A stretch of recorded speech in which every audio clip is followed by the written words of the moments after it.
বন্ধুরা, শুভেচ্ছা সবাইকে। আশা করি সবাই ভালো আছেন, সর্বদা ভালো থাকেন সেই শুভকামনাই করি। ভিডিওর শুরুতে একটি সাপের খোলস দেখে ভয় পাবেন না, পুরো ভিডিওটা দেখুন। দেখবেন সাপের খোলসের ভয়াবহতার চাইতেও বাগানের সৌন্দর্য অনেক বেশি। বন্ধুরা, গিয়েছিলাম সিনিয়র কনসালটেন্ট শিশু বিশেষজ্ঞ ডাক্তার মাহবুবুল হকের বাগান দেখতে। অত্যন্ত পরিপাটি করে সাজিয়েছে বাগানটি। শিশু বিশেষজ্ঞ বন্ধু শিশু সাইজের বৃক্ষ দিয়ে সাজিয়েছে পুরো বাগানটি, কিন্তু বাগানের বৃক্ষ এখন আর শিশু নেই।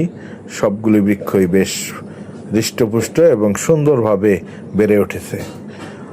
বাগানে রয়েছে আম, জাম, কাঁঠাল, লিচু, পেয়ারা, কদবেল, আঠাবিহীন বেল, অর্বরই যাকে আমরা লোয়াইল বলি, তারপরে কাউ, তেঁতুল, মালটা, আতা, করমচা। এছাড়া রয়েছে মূল্যবান ঔষধি গাছ, আমলকি, হর্তকি, বহেরা, নিম, অর্জুনের মতো মূল্যবান বৃক্ষ। একটি ছোট্ট পেয়ারা গাছ কি পরিমাণ ফল ধরেছে! এটা সম্ভবত মাধবী পেয়ারা, যা পাকলে ভিতরটা লাল টকটকে হয়। কাটিমন আম গাছ, ঝুলে আছে আম। এই আম সারা বছরই ধরে এবং অত্যন্ত মিষ্টি এবং সুস্বাদু। বাগান ঘুরতে গিয়ে খালি হাতে ফিরিনি, বন্ধুর গাছ থেকে কাঁচা পাকা লেবু নিয়ে এসেছি। টসটসে রসালো লেবুগুলো বেশ সুগন্ধযুক্ত। বন্ধু লেবু গাছের প্রাচীর ঘেরা বাগান তৈরি করেছে। প্রতিটি গাছে ঝুলছে কাঁচা পাকা লেবু, সৌরভ ছড়াচ্ছে লেবুর ফুল।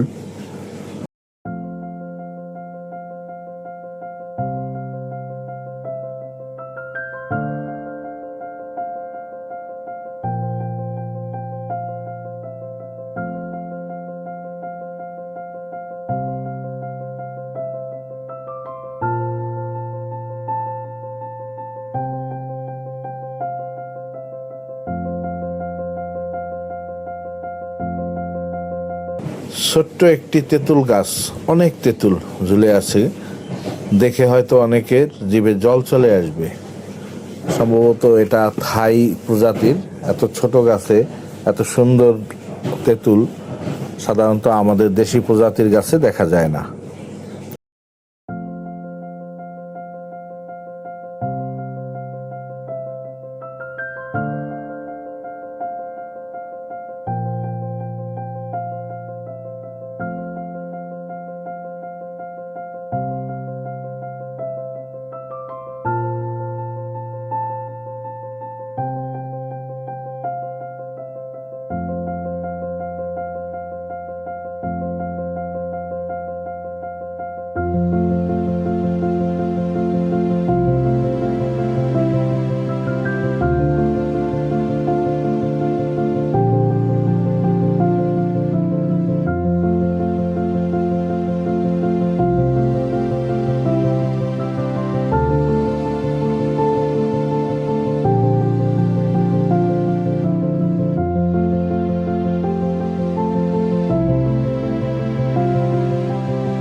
ছোট ছোট মালটা গাছগুলোতে বড় বড় মালটা ধরে আছে। মৃদুমন্দ বাতাসে দুলছে মালটা।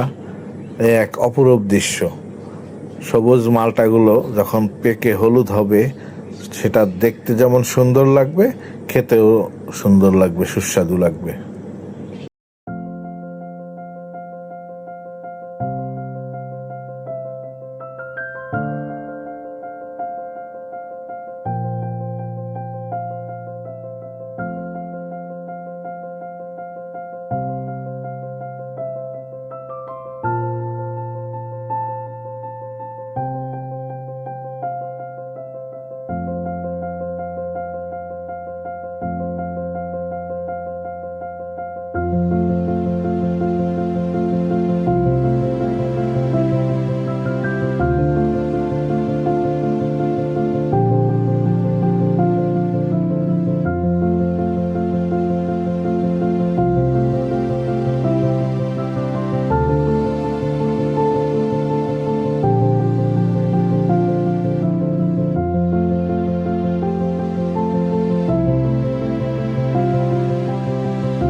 একটি ছোট জাতের পেয়ারা গাছ, যাকে আমরা পেতি পেয়ারা বলি, কি পরিমাণে পেয়ারা ঝুলে আছে গাছে না দেখলে কেউ বিশ্বাসই করবে না। পেয়ারাগুলি পাকলে খেতে খুব সুস্বাদু হবে এবং বেশ মিষ্টি হবে, কারণ আমাদের দেশি প্রজাতির পেয়ারা এগুলি।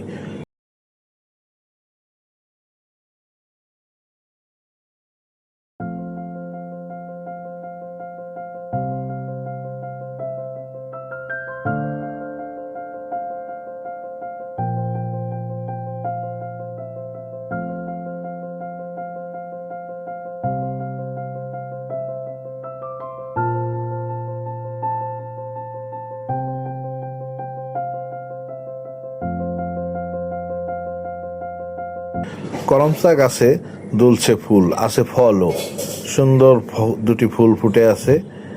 নিশ্চয়ই কিছুদিনের মধ্যে এগুলি ফলে রূপান্তরিত হবে।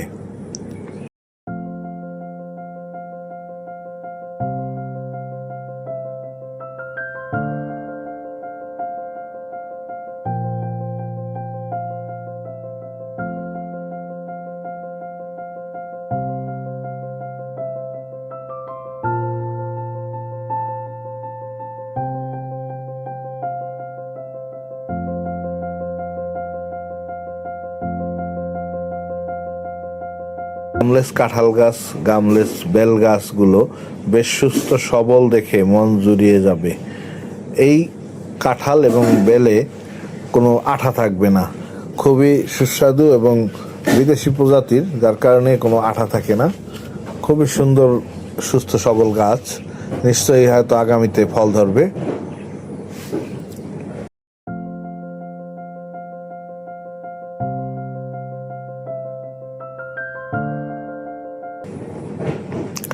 ফেরার সময় খালি হাতে ফিরিনি, বন্ধুর গাছের লেবু নিয়ে এসেছি। যদিও বন্ধুর কাছে কোনো অনুমতি নেইনি, অধিকারের জায়গা থেকে নিয়ে এসেছি। বন্ধুরা, এতে কি আমার অপরাধ বিবেচনা হবে? কমেন্টে জানিয়ে দাও।